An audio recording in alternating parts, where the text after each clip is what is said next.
Pumakitang gilas ang Gilas Boys kay Carmelo Anthony. Showtime din si Jamie Malonzo mga idol. Nagpakilala ang 18 years old big man ng Ateneo Blue Eagles. Debut ni Justin Brownlee para sa Gilas Pilipinas kontra Lebanon ang ating naturalized player. 4 sa starting lineup natin ay mula sa SMC team. Solid start for CJ Perez, back-to-back basket para kay Baby Beast. Looking good sa first quarter ang Gilas, first basket ni JB mga idol from long range. Dalawang sunod na tres para kay Brownlee, mainit beyond the arc ang Gilas Boys kahit si Junmar Fajardo mga idol nagtala ng tres. 7 points sa first quarter si Justin Brownlee, parehong 5 points naman si Malonzo at Abay. Buhat naman ang dalawang veterano na si Gyokchan at Amir Saud ng Lebanon. 25-19 end of first quarter, lamang ng 6 ang Team Philippines. Second quarter, sinimula ng ating mga B-League boys ang opensa, iwan si Ali Mansur kay Jordan Heading. Solid ng depensa ni Jamie Malonzo mga idol with 1 block and 1 steal to start the second period. Dalawang tres naman kay Bobby Ray Parks Jr.,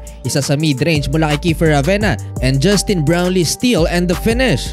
Natambakan ng Gilas Boys ng higit sa double digits ang kalaban. Walang naturalized player itong Lebanon. Injured si Wael Aragji. Wala din si Ali Haidar. Ang mga nagpahirap sa atin nung naglaro si Jordan Clarkson. Qualified na din naman sa World Cup itong Lebanon. End of first half, 53-41. Lamang ng isang dosena ang Gilas. Magandang nilaro ng Gilas Boys sa first half mga idol, shooting 55% from the field. May 8 tres mga idol, 7 points si CJ Perez, 15 points si Justin Brownlee, at 8 points naman para kay Bobby Ray Parks Jr. Nagpakitang gilas na si JB at Gilas Boys kay NBA star Carmelo Anthony na nanood ng laro sa Philippine Arena. Siya ang kinuhang FIBA Global Ambassador ngayong World Cup. Dala pa niya ang Naismith Trophy nang pumasok sa arena mga idol. Dumating sa bansa noong isang araw si Melo at binigyan pa ng commemorative Gilas jersey.